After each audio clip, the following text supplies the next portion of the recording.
Greetings, this is Paul, and welcome to part 2. In our first part of Unit 9, we were talking about screensavers, how screensavers saves the life of your monitor, and once it is damaged, it gets a fixed image on the inside coating or the phosphorus coating on the inside of the tube. That monitor is no longer able to be rescued, and you will need a new monitor. So to prevent that, we talked about the screensavers. This time we're going to talk about color schemes. Color schemes is dealing with the appearance of what Windows will give you, and particularly the color of what the borders look like, the color of what the taskbar will look like, and it will have a much pleasant appearance by choosing the color of your choice. Now you have already opened a window by right-clicking in an empty area of the desktop and chosen the properties, and now we're going to choose on the tabs across the top for the appearance.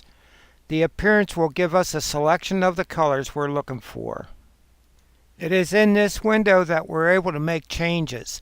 Take notice in the center box there, you can see the active areas where blue, the traditional blue, is applied. It is on the top row of each window or in the title bar. It is also a box around each window. But it also affects the same color to be on the taskbar at the bottom of the screen. Well, all of this can be changed. Our first concern turns to windows and buttons. And basically there are 3 different selections to choose from. And as we hit the down arrow key, we can see that we have a choice of Windows Classic Style, Windows XP Style, or the default blue. The default blue is what we experience as we have received our computers and how Windows is set initially. The next window will enable us to choose a color scheme to choose from. Now, some computers have more selections than what I have, and others might even have less.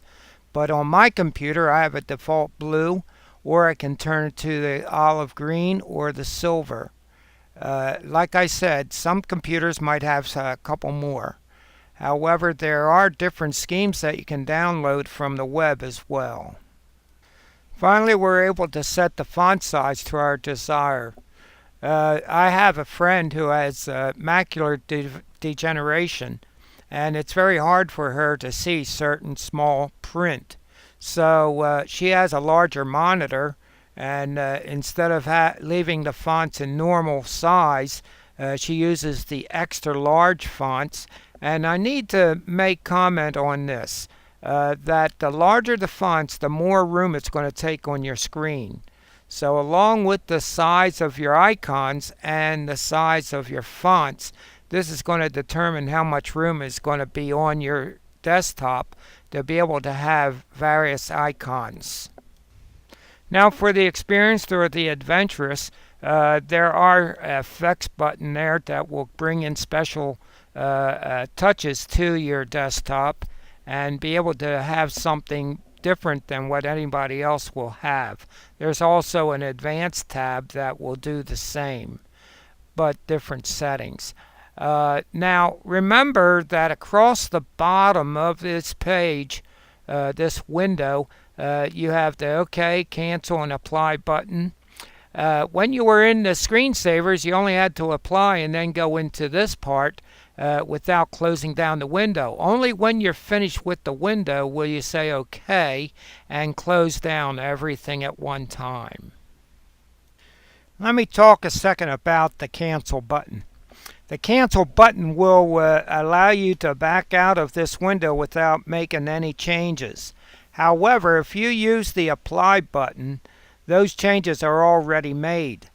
The OK button will save changes before it cuts down. Now, with the Cancel button, it will allow you to make changes But as long as you didn't touch the apply button, the cancel will cancel it out and not make any changes at all while closing down the window. Well, this completes our study with the color schemes and how settings are made for the desktop. So I'm going to ask you to close down this window, and we're going to be dealing with the control panel for our next study here. I have many students in my classes that are asking about what is all the different sounds coming from the computer and what do they mean.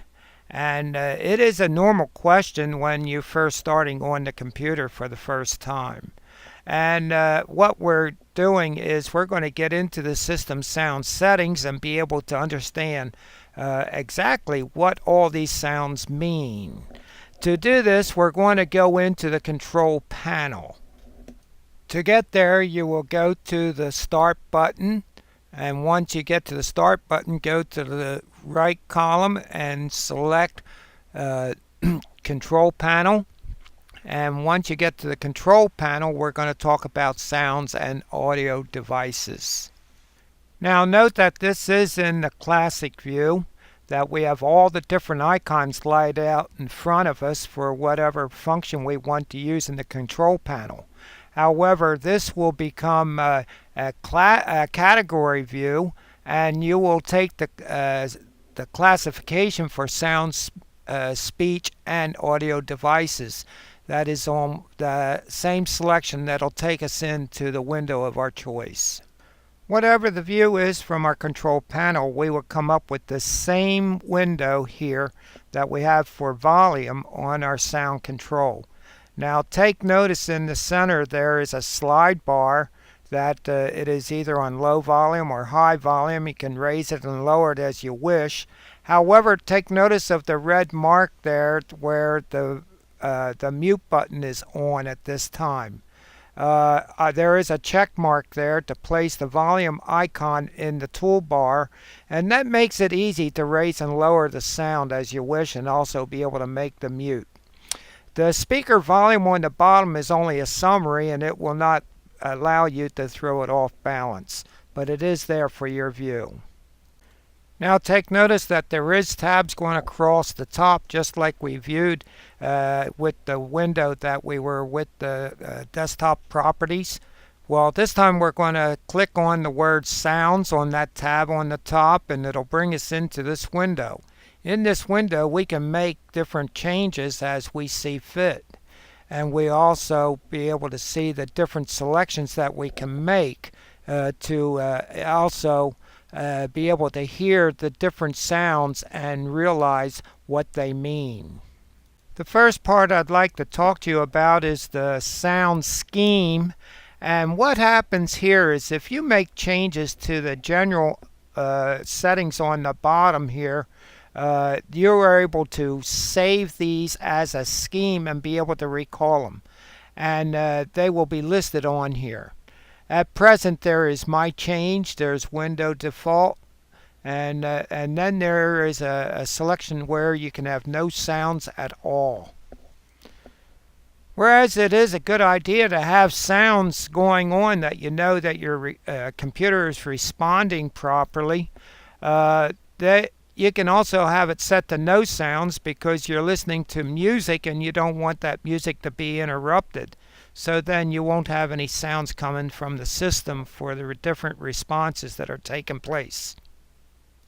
Now we direct our attention to the events window there, and take notice that there are different selections in this window, but there's also a scroll bar that takes us down to many other selections to show you what responses are being given.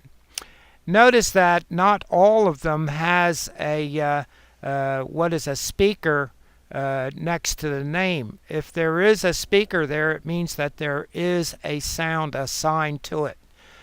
For example, in this window, Close Program does not have a sound selected to it. However, normally there might be. However, we will also look at the bottom of all of this, that we can change the sound to be anything you want it to be. It should be something that should be short and be meaningful for you. But as we press the browse button, we can all see what is in there that is all ready to be changed around for your liking. There is a lot of different sounds to choose from, and they are basically all assigned to something. So be careful when you make these changes. Now there is a small button in between where it says the name of the sound wave and then the browse button. That small button will play the sound for you. Now you go to the white window above where you click on one of the items that has a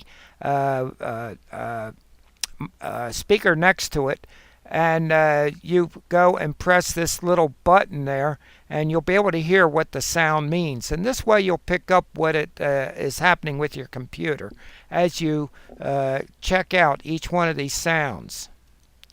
Once more, I'd like to remind you that when you make any changes and you want to continue in the window, the apply button will make those changes stick. In other words, once you press that apply button, those changes are made until you make another change. Only the OK button is used when you're completely finished with the window and want to close everything down. Well, this is the end of this unit, Unit 9.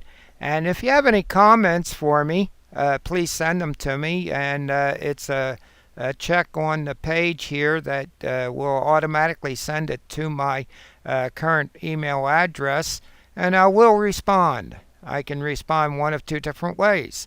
If you are from a distance from us, I can respond by sending you an email for my response, or you can have the reply to your question be made at one of our classes that we have at the First Church of the Brethren. And thank you for your attendance.